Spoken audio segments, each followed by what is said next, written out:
Selamat pagi warga Kerajaan Sorga. Kingdom Daily Devotion berjudul Pragmatisme menurut Alkitab. Amsal 14 ayat 12. Ada jalan yang disangka orang lurus, tetapi ujungnya menuju maut. Apa arti daripada pragmatisme? Pragmatisme itu adalah filsafat yang mengevaluasi tindakan berdasarkan hasil praktisnya. Jika berhasil, dianggap pasti benar. Meskipun ini mungkin terdengar logis dalam pengambilan keputusan sehari-hari, hal ini bisa berbahaya ketika diterapkan dalam kehidupan rohani. Alkitab selalu memperingatkan agar tidak hidup hanya berdasarkan apa yang kita anggap berhasil di mata kita. Sesuatu yang efisien, efektif, dan nyaman belum tentu benar. Dalam ayat bacaan hari ini, kita melihat bahwa apa yang tampaknya efektif atau masuk akal bagi manusia justru dapat membawa kehancuran. Dalam pemahaman pragmatisme, seringkali cara ini mengabaikan kebenaran Tuhan demi hasil yang instan atau nyaman bagi kita. Pragmatisme secara perlahan-lahan dapat menggeser iman kita. Mengapa? Karena cara hidup seperti ini merupakan peralihan dan mempercayai Tuhan menjadi mempercayai apa yang tampak berhasil. Tuhan menjanjikan seorang anak kepada Abraham dan Sarah. Tetapi ketika penggenapannya tampaknya tertunda, Sarah itu mengambil keputusan gegabah dengan menyarankan solusi yang pragmatis. Bagaimana caranya? Sarah menyuruh Abraham memiliki anak melalui Hagar, budaknya. Akibatnya adalah sebuah rumah tangga yang terpecah, konflik yang terjadi selama berabad-abad dari antara keturunan Ishak anak Abraham dengan Sarah, dengan Ismail anak Abraham dengan Hagar. Itu semuanya tertulis di Kejadian pasal yang ke-16. Semua keputusan yang terlihat benar dan baik saat itu mengakibatkan kesusahan bagi generasi demi generasi. Setan mencobai Yesus dengan cara dan solusi yang sangat pragmatis. Setan menyuruh Yesus mengubah batu menjadi roti, dan juga ia menyuruh Yesus melompat dan membiarkan malaikatnya menangkapnya. Namun Yesus menanggapinya dengan firman Allah, menunjukkan bahwa ketaatan akan firman Tuhan itu lebih penting daripada hasil instan.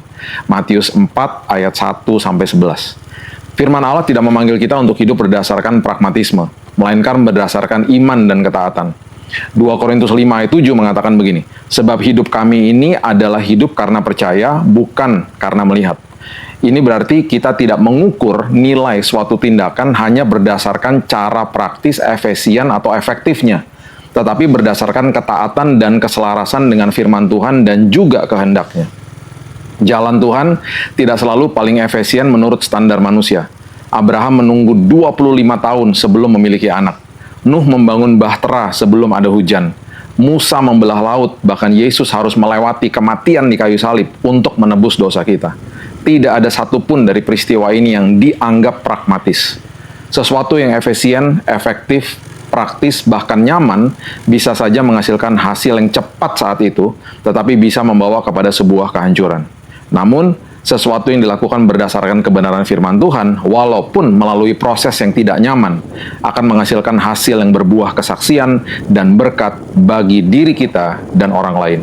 Tuhan tidak memanggil kita untuk menjadi efektif sebelum kita setia.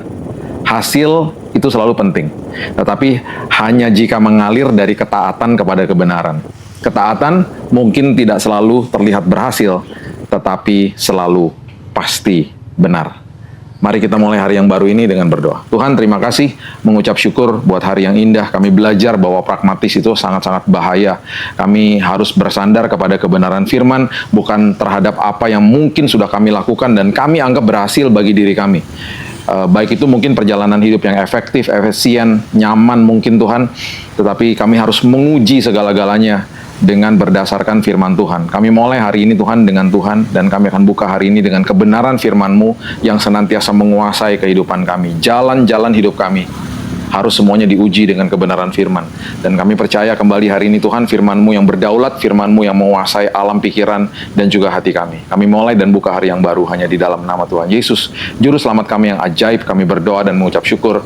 Kita sama-sama katakan, amin. Have a blessed day, dan Tuhan Yesus berkati.